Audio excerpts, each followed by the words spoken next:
اعوذ باللہ من الشیطان الرجیم بسم اللہ الرحمن الرحیم الحمد للہ رب العالمین والصلاة والسلام علی اشرف الانبیاء والمرسلین وآلہ الطیبین الطاہرین اعوذ باللہ من الشیطان الرجیم وقال الذین کفروا هل ندلکم علی رجل ینبئکم اذا مزقتم کل ممزق انکم لفی خلق جدید افترى على الله كذبا أم به جنة بل الذين لا يؤمنون بالآخرة في العذاب والضلال البعيد سورہ سبا آیت 7۔ کفار کہتے ہیں کیا ہم تمہیں ایک ایسے آدمی کا پتہ بتائیں جو تمہیں یہ خبر دیتا ہے کہ جب تم مکمل طور پر پارا ہو جاؤ گے تو تم نئی خلقت پاؤ گے۔ اس نے اللہ پر جھوٹ بہتان باندھا ہے یا اسے جنون لاحق ہے؟ بلکہ جو لوگ آخرت پر ایمان نہیں رکھتے وہ لوگ عذاب میں اور گہری گمراہی میں مبتلا ہیں۔ مشرکین کا یہ عقیدہ تھا کہ قیامت نام کی کوئی چیز نہیں ہے۔ مشرکین اللہ کو خالق سمجھتے تھے۔ جن مشرکین نے انبیاء کا مقابلہ کیا وہ اللہ کو خالق سمجھتے تھے، اور لیکن خلقت کے بعد زندگی کے اسباب و وسائل کی فراہمی کے لیے متعدد ارباب کا تعین کیا ہے اللہ نے۔ وہ ان ارباب کا پوجا پاٹ کرتے تھے تاکہ زندگی کے وسائل مل جائے۔ آخرت کا یہ لوگ عقیدہ نہیں رکھتے تھے۔ مشرکین از روئے طنز کہتے تھے آپس میں کہ هل ندلکم علی رجل، یعنی ایک ایسے آدمی کا نہ بتائیں تمہیں جو کہتا ہے کہ جب ہم قبر میں پارا ہو جائیں گے، بکھر جائیں گے، خاک ہو جائیں گے، مٹی میں مل جائیں گے، ہم نئی خلقت میں دوبارہ زندہ کیے جائیں گے۔ دیکھو یہ دو حال سے خالی نہیں ہے۔ مشرکین کہتے تھے یا یہ اللہ پر جھوٹ بہتان باندھتا ہے کہ اللہ ایسا کرے گا، یہ جھوٹ بہتان باندھتا ہے، اللہ پر جھوٹی نسبت دیتا ہے یہ شخص، یا یہ دیوانہ ہے۔ دو حال سے خالی نہیں۔ اگر یہ ہوش و حواس میں بات کرتا ہے تو یہ اللہ پر جھوٹ بہتان باندھتا ہے، اور اگر ہوش و حواس ٹھیک نہیں ہے تو دیوانہ ہے۔ دو حال سے خالی نہیں۔ اس میں قابل توجہ بات ایک یہ ہے، مشرکین کہتے تھے یہ اللہ پر بہتان باندھتا ہے، یعنی مشرکین کے نزدیک بھی اللہ کی طرف ایسی بات کا نسبت دینا جو درست ہے، واقع نہیں ہے، بری بات ہے۔ مشرکین بھی اس کو بری بات سمجھتے تھے کہ اللہ کے اوپر بہتان باندھنا۔ یہ بات نہایت قابل توجہ ہے کہ کسی کی طرف جھوٹی نسبت دینا بہت برا عمل ہے۔ اگر یہ جھوٹی نسبت جو ہے کسی مومن کے اوپر اگر دے دیں، بہتان جس کو کہتے ہیں بہتان، تو یہ گناہ کبیرہ ہے کسی مومن کے خلاف، کہ اس نے نہیں کہا نہیں کیا آپ نسبت دیتے ہیں، یہ بہتان ہے، یہ گناہ کبیرہ ہے۔ اگر ائمہ علیہم السلام یا رسول اللہ صلی اللہ علیہ وآلہ وسلم کی طرف نسبت دیتا ہے کوئی شخص جھوٹ نسبت، یہ تو ایک مومن کی طرف نسبت دینا جو ہے یہ گناہ کبیرہ ہے، تو ائمہ اور رسول اللہ کی طرف نسبت دینا کتنا بڑا گناہ ہوگا۔ آپ کو پتہ ہے کہ مسائل میں یہ ہے کہ اگر روزے کی حالت میں ہے کوئی روزہ ٹوٹ جاتا ہے، روزے کی حالت میں اگر کوئی مرتد ہو جائے روزہ ٹوٹ جاتے، ختم ہو جاتے، وہ روزہ نہیں رہتا، اس کا ختم ہو گیا، دین مذہب ختم ہو گئی۔ اللہ رسول کی طرف اگر جھوٹی نسبت دیتا ہے تو اس کا روزہ ٹوٹ جاتا ہے۔ اگر اللہ کی طرف جھوٹی نسبت دیتا ہے تو اس سے بڑا جرم نہیں ہے۔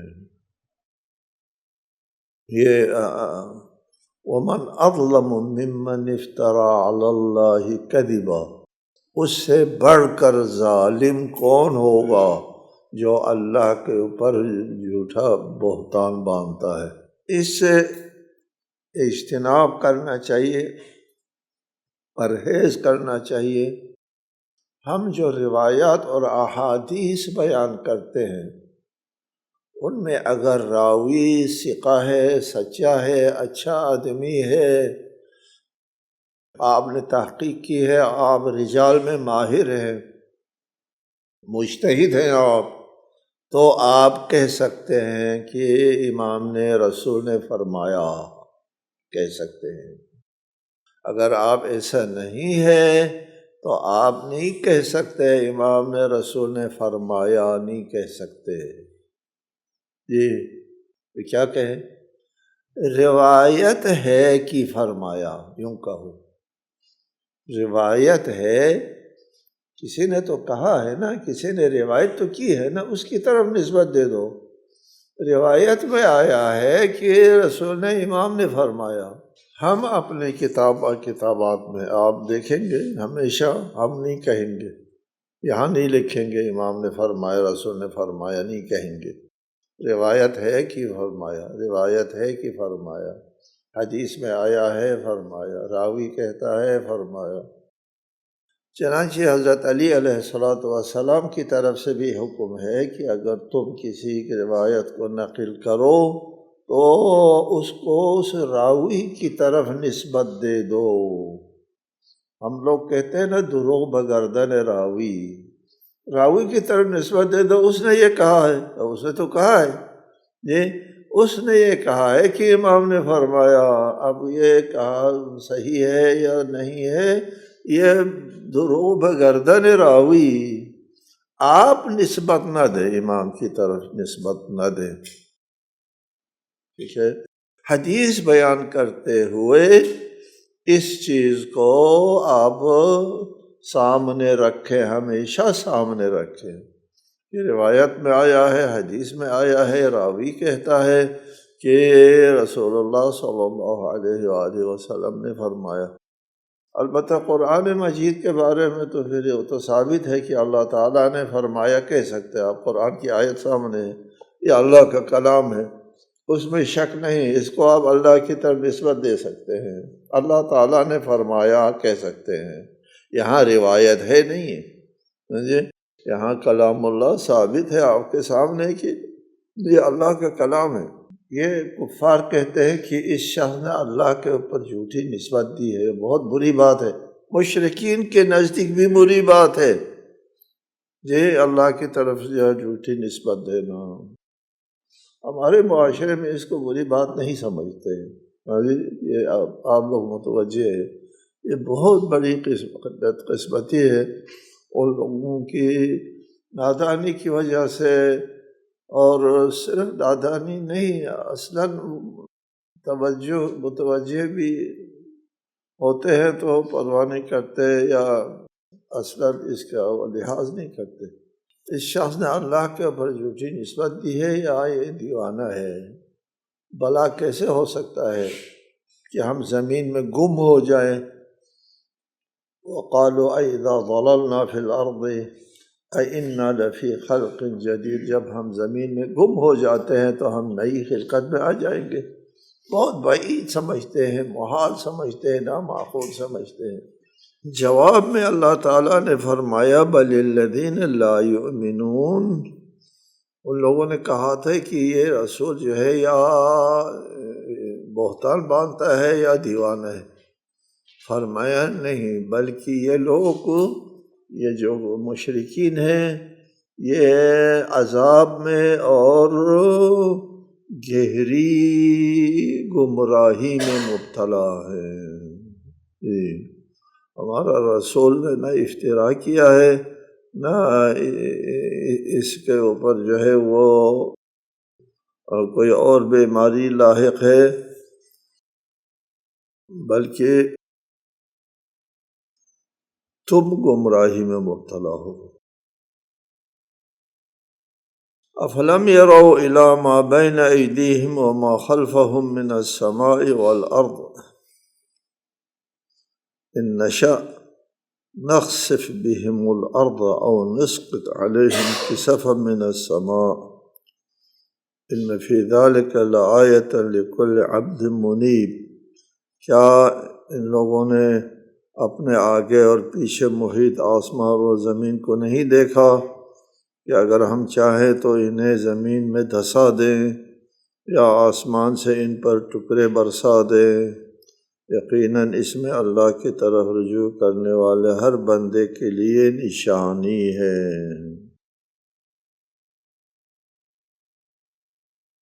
ارشاد ہوتا ہے کیا منکرین قیامت اللہ کو اس چیز سے عاجز سمجھتے ہیں کہ ان بکھرے ہوئے اجزاء کو دوبارہ جمع کر کے دوبارہ زندہ کرنا کیسے ممکن ہے؟ یہ اس کو بڑا کام سمجھتے ہیں، ان بکھرے ہوئے اجزاء کو دوبارہ جمع کرنا یہ اللہ کے لیے بہت مشکل کام ہے۔ ان لوگوں نے کائنات کا مطالعہ نہیں کیا، اس کائنات کو نہیں دیکھا کہ میں اللہ تعالیٰ نے اس عظیم کائنات کو خلق کیا ہے۔ وہ عظیم ہستی جس نے اتنا عظیم کائنات کو خلق کیا ہے، کیا ان کے لیے اس انسان کے بکھرے ہوئے اجزاء کو دوبارہ جمع کرنا مشکل کام ہے؟ اس میں بہت بڑی آیات ہے اللہ تعالیٰ کی قدرت اور اللہ تعالیٰ کی صنعت پر کہ اللہ تعالیٰ دوبارہ اس انسان کو زندہ کرنے پر قادر ہے۔ بعض دیگر جگہوں پر ہما افعینا الخلق الاول، پہلی تخلیق میں ہم عاجز آ گئے تھے کہ ہم دوسری تخلیق کرنے میں ہمیں کوئی دشواری پیش آئے۔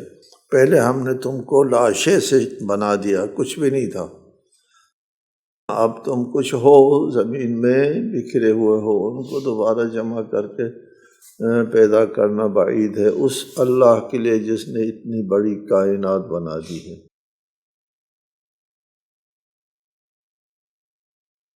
ان فی ذلک لآیۃ، اس سے اللہ کی اس عظیم سلطنت جو ہر طرف سے محیط ہے،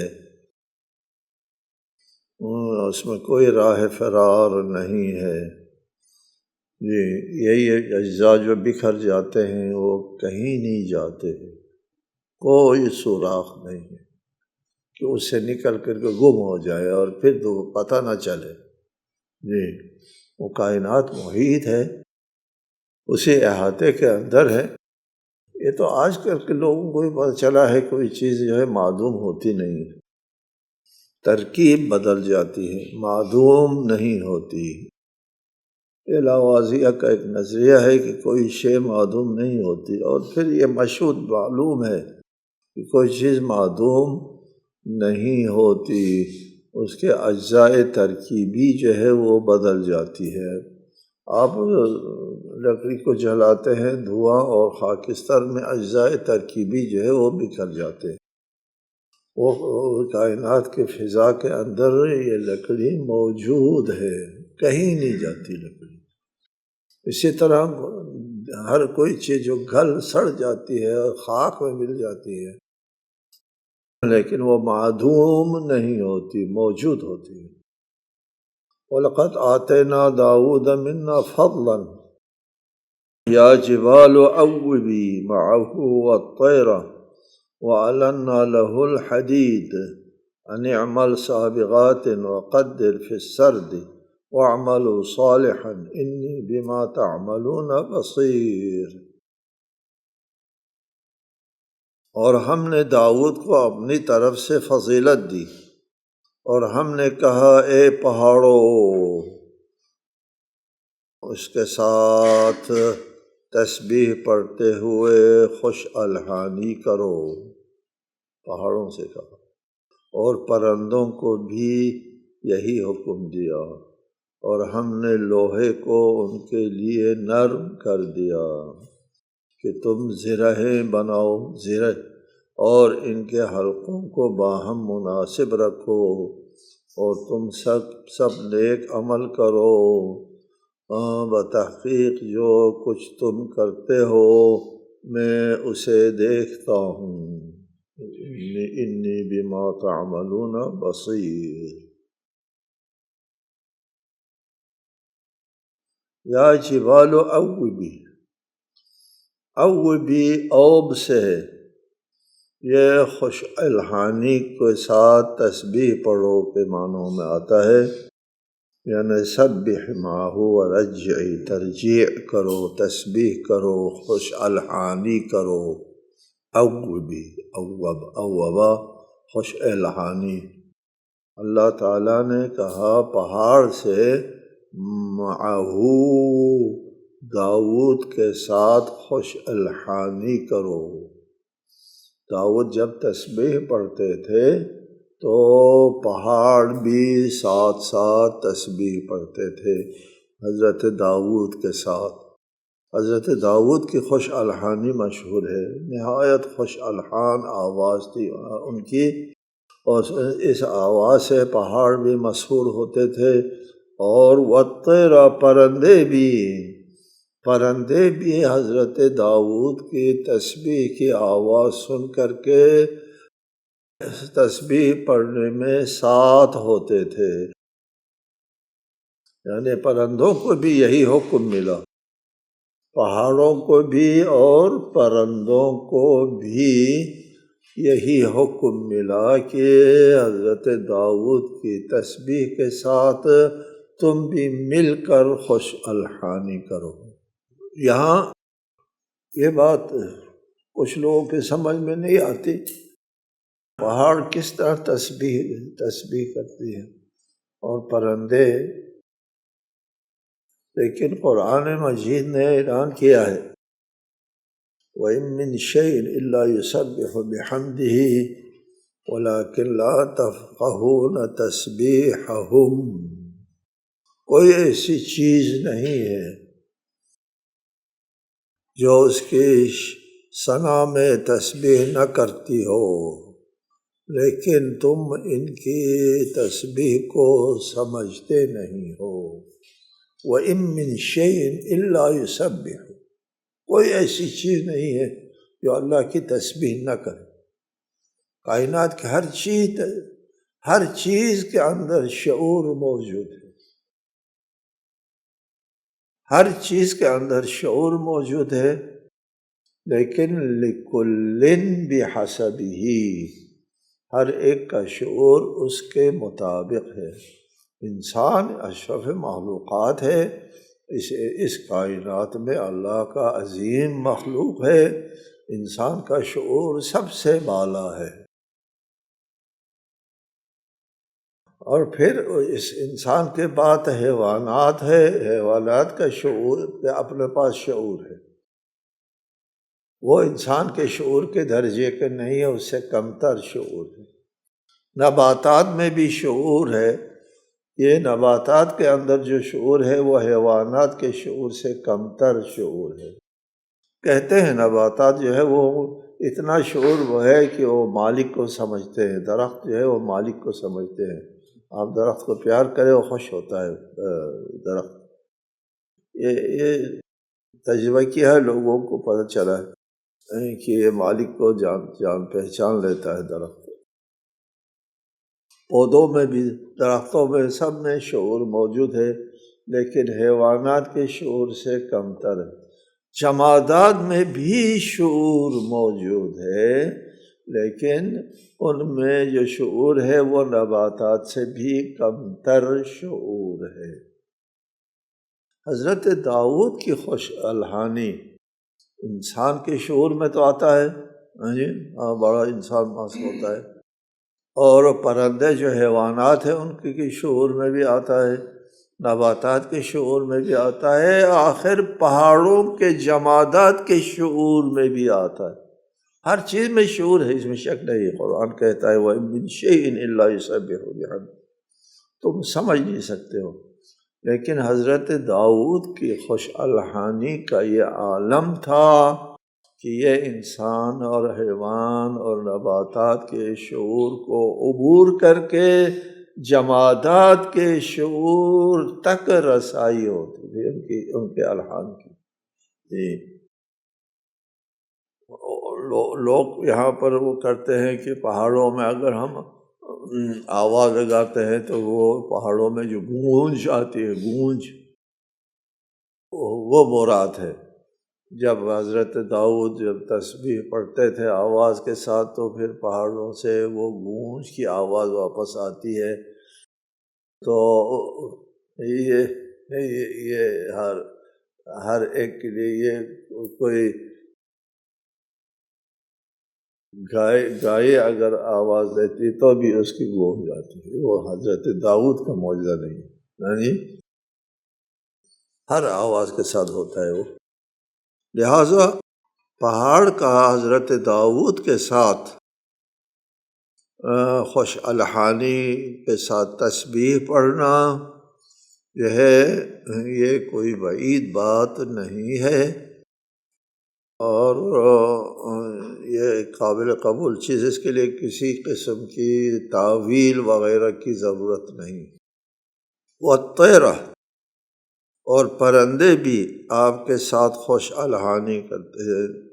پرندوں کے جب پہاڑ کے شعور کو یہ تک رسائی ہوتی تھی خوش الحانی کی، حضرت داؤد کی خوش الحانی کی رسائی جمادات تک ہوتی تھی، تو پھر پرندوں تک ہونا تو کوئی بعید بات نہیں ہے۔ وَأَلَنَّا لَهُ الْحَدِيدَ، ہم نے حضرت داؤد کے لیے لوہے کو نرم کر دیا۔ جی یہ بات بھی آثار قدیمہ سے، آج کے لوگوں کی تاریخ سے بھی ثابت ہے کہ زرہ سازی کی صنعت حضرت داؤد کے زمانے میں رائج ہو گئی تھی۔ لوہا پگھلانے کا سلسلہ حضرت داؤد کے زمانے میں شروع ہوا تھا کہ حضرت داؤد کو لوہا نرم کر دیا، لوہا پگھلانے کی صنعت جو ہے وہ اللہ تعالیٰ نے سکھا دیا۔ وَعَلَنَّا، ہم نے نرم کیا، لہو داؤد کے لیے، الحدیدہ، لوہے کو۔ ان اعمل سابغات، زرہیں بنانے کا حکم جب اللہ تعالیٰ کی طرف سے ہے تو اس کی تعلیم بھی اللہ کی طرف سے ہوئی ہے۔ ان اعمل سابغات، زرہیں بنائیں۔ صبغہ، یہاں آپ کو یہ بھی بتانا ہے، او بھی جو ہے وہ خوش الحانی کو کہتے ہیں۔ علنا نرم کے معنوں میں ہوتا ہے۔ سابغات، صبغہ پوری اور وسیع زرہ کو کہتے ہیں۔ وسیع و عری زرہ اس کو سابغات کہتے ہیں۔ السرد کے اصل معنی کسی چیز کے سینے کے ہیں، پھر بطور استعارہ لوہے کے کڑیوں کو مسلسل جوڑنے کے معنوں میں استعمال ہوا ہے۔ اور وقدر فی السرد، اور حلقوں کو باہم مناسب رکھو۔ زرہیں بناتے ہیں تو وہ اس کے طرح ہوتے ہیں، زرہیں حلقے آپس میں جوڑتے ہیں۔ یہ اس کو قدر فی السرد، حلقے باہم مناسب رکھو۔ کہ اللہ تعالیٰ نے حضرت داؤد کو زرہ سازی سکھاتا ہے۔ کس طرح سکھاتا ہے؟ فرمایا کہ یہ جو حلقے ہوتے ہیں، ایک حلقے، ان کو مناسب رکھو۔ بہت بڑا رکھو تو نیزہ اندر چلا جائے گا، جسم کے اندر چپ جائے گا نیزہ، بہت چھوٹا رکھو تو سنگین ہو جائے گا۔ قدر ایک مقدار رکھو کہ اتنا زیادہ بوجھ بھی نہ ہو اور نیزہ اندر نہ جائیں۔ وہ زرہ پہنتا ہے انسان تو وہ نیزہ بھی اندر نہیں جاتا ہے جسم تک، اور اتنا زیادہ بوجھ بھی نہیں ہوتا ہے۔ واقعات میں آتا ہے کچھ لوگ کمزور ہوتے تھے تو ان کے لیے زرہ جو ہے وہ ذرا بڑا بوجھ بنتا تھا۔ زرہ لوہا ہے،